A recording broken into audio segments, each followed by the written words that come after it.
My name is Tech Sergeant Andrew Solito, and I'm a military training leader with the 338th Training Squadron here at Giesler Air Force Base.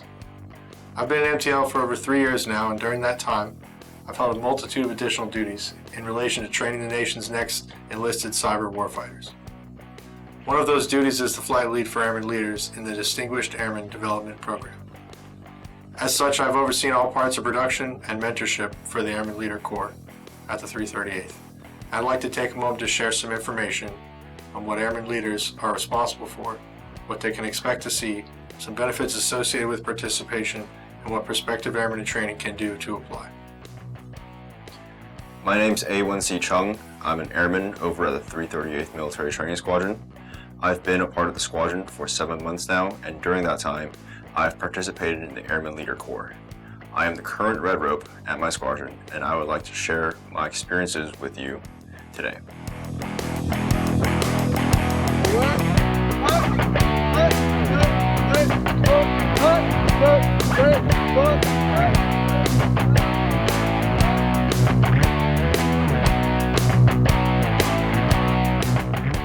In a shorthand explanation, Airman Leaders are a direct implement of the MTLs to the training and maintenance of military standards in the training squad. At no point are they a replacement to the NCOs charged to enforce the standards of training, but they do occupy many roles that help to achieve that goal. Airman Leaders will normally assist with the accountability procedures, from morning accountabilities to end of the weekend GI party accountability. Doing so ensures a quick process for everyone involved. They will also maintain standards in the day-to-day operations of the airmen, from everything from marching correctly to uniform standards.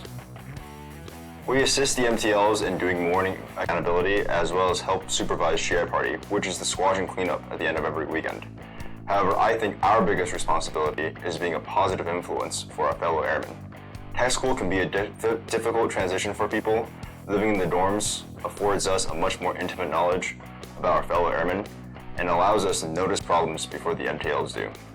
And hopefully that allows us to address these issues before they become something much more serious. Any airman that wants to take on the role of an airman leader can expect to see a few different points when it comes to their new assumed perspective. While they're still part of the AIT population and will no doubt continue to see tech training from the point of view of the student, because of their close workings with the staff, they will begin to see more of the big picture to everything going on. They'll see more of the why as opposed to viewing only the what.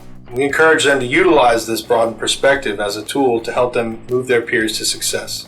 They will also see just how much of a challenge peer leadership can be. This challenge is encouraged because peer leadership exists in all portions of the Air Force. But it can definitely be a roadblock for some people. The most important aspect of peer leadership is inspiration. Getting your peers to accomplish a common goal because they want to be, as opposed to being told they must.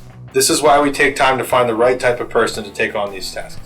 I think all airman leaders can agree that more is expected out of them. From being a positive example in the dorms to the classrooms, airman leaders can expect to do things like being up earlier in the morning for morning accountability and working weekends to make sure all airmen are back in the dorms by curfew. A lot of airmen ask this question, and to be honest, it is completely fair to wonder what someone will get for putting themselves forward to take on extra work and responsibilities. The answer isn't easily solved, though. Airman leaders will be able to use the work they do as part of their senior airmen below the zone packages later on in their careers. And some of the best ones may receive letters of appreciation or coins for their efforts. But by far the best benefit they will receive goes much deeper than that. They will learn skills in the execution of their duties that will lay the foundation for their career in the Air Force. Skills like the understanding of the importance of teamwork and knowing that any job worth doing is worth doing right. They get their first look at how leadership to pursue any mission really is present the most at the tactical level. These thoughts, coupled with a solid understanding of their AFSC-related duties, are what set them up in the future at their duty stations. If they continue with the positive mindsets they establish here, they will have no issue filling up the rest of that BTZ package with solid info, or finishing their CDCs early, or taking on solo projects in their jobs. We're here not just to produce airmen, but also to produce great airmen that will further the mission long after we're gone. I think leadership in any capacity helps a person learn more about themselves, and the best leaders are always striving for self-improvement. Leading among peers provides unique challenges and forces people to improve on skills that they might not have had the chance to develop before.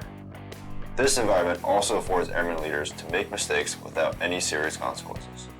Also, since we work so closely with the MTLs, we get a chance to see the inner workings of the Air Force, which would definitely help us once we become operational. Interested airmen in training should first talk to their team MTL to fill out an application. They will get them set up with their squadron's lead for airman leaders, and then soon be interviewed. Once the application process is complete, they will go on a short, day-long course to be evaluated on drill, and an airmanship quiz, along with education on leadership. To all of those that are interested, remember, you took a leap changing your life to join this Air Force. Why not choose to make the most out of yourself while you're here doing that? There are applications located at every dorm CQ. Usually your team MTL has to sign off on the application. After that, you are slated for an Airman Leader class, which is just to make sure that potential leaders know basic dress and appearance AFI, drill movements. Just remember that we all are still airmen and that being an Airman Leader doesn't put you above anyone else. It just means that you want to take on extra challenges to better yourself.